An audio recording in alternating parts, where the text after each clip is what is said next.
आगरा के लोगों को खाने का बहुत ही एक अलग ही नज़ारा देखने को मिलता है। आगरा की चाट गली, आगरा का बेलनगंज, आगरा का रावतपाड़ा एवं तमाम चौराहों पर खाने पीने की जो व्यवस्थाएं हैं, वहाँ पर आपको तमाम भीड़ भाड़ देखने को मिल जाएगी। और आगरा क्योंकि ब्रज में आता है और ब्रजवासी खान पीने के अंदर बड़े ही शौकीन हैं। आगरा में भी ऐसे तमाम रेस्टोरेंट हैं जो वाकई में एक अलग ही अपनी छटा बिखेरते हुए दिखाई देते हैं।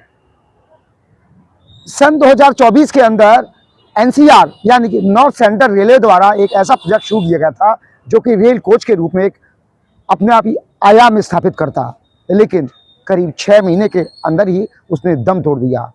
उत्तर मध्य रेलवे का एकमात्र ऐसा कोच रेस्टोरेंट में जो आप मेरे पीछे देख रहे हैं, जो कि दीपक वर्मा द्वारा शुरू किया गया था, उन्हीं को रेलवे ने जिम्मेदारी दी थी, लेकिन वह रेलवे की विरासत को संभाल नहीं पाए, रेलवे के लक्ष्य को निर्धारित नहीं कर पाए और रेलवे ने जो उनसे अपेक्षा कर रखी थी, दीपक शर्मा कहीं ना कहीं उसमें बहुत पीछे दिखाई दिए। यही कारण रहा कि यह rail coach restaurant and heritage park जमींदोज हो गया। एक बार फिर 2026 में इसको गति देने का प्रयास किया जा रहा है और उम्मीद की जा रही है कि पहले से भी बेहतर तरीके से आगरा कैंट रेलवे स्टेशन से निकलते ही ईदगाह चौराहे के पास, जिसे श्री राम चौक के नाम से भी जाना जाता है, वहां पर इसको विस्तार दिया जा रहा है, नए कलेवर में दिखाई देगा।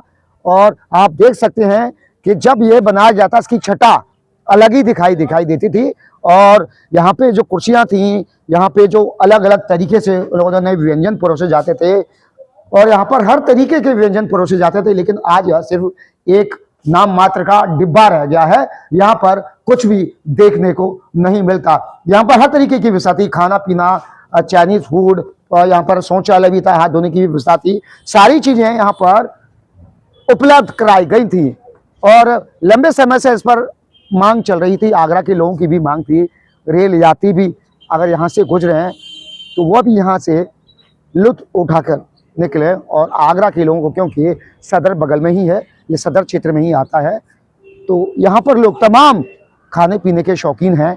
यहाँ पर लोग आया करते थे, पहुंचकर हर तरीके के व्यंजनों का लुत्फ लिया करते थे। एक बार फिर आगरा रेल मंडल द्वारा coach restaurant and heritage park के लिए नई शुरुआत की गई।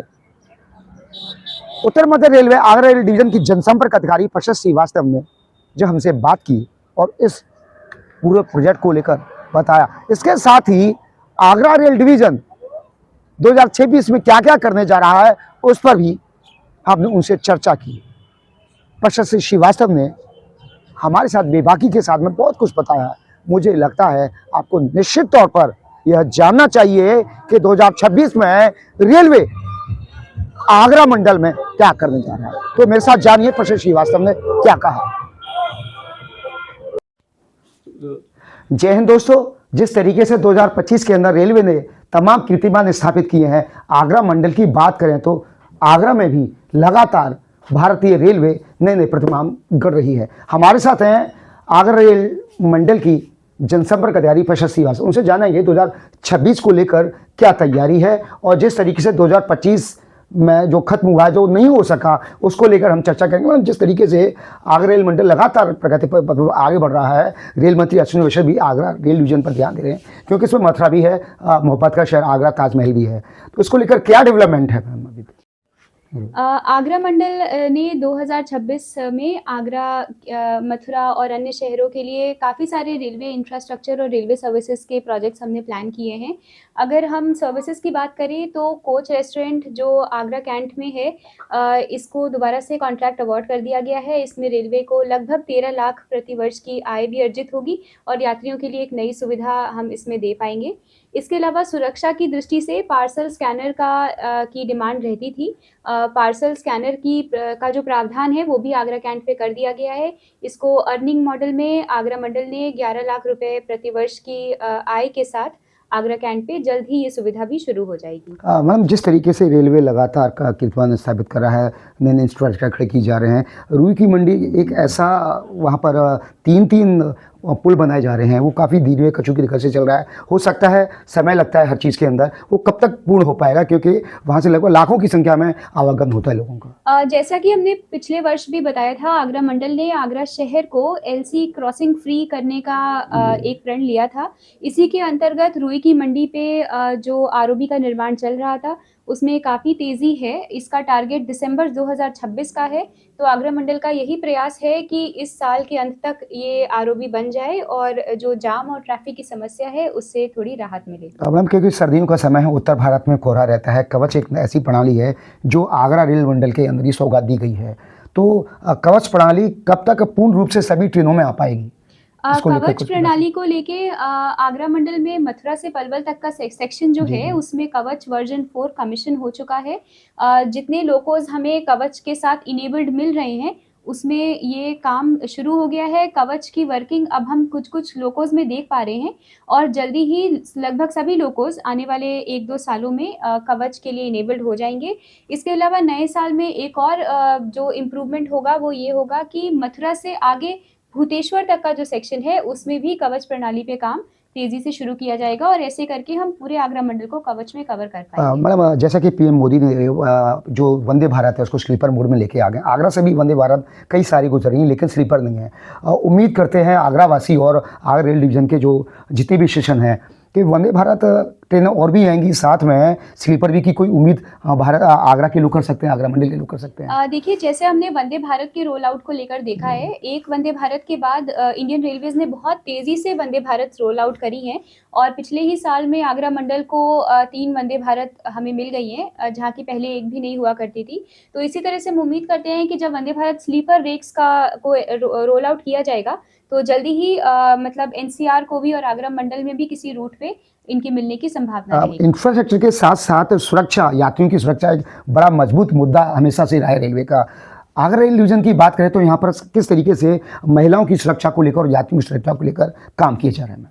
आगरा मंडल में महिलाओं और बच्चों की सुरक्षा के लिए हम लगातार प्रयासरत रहते हैं।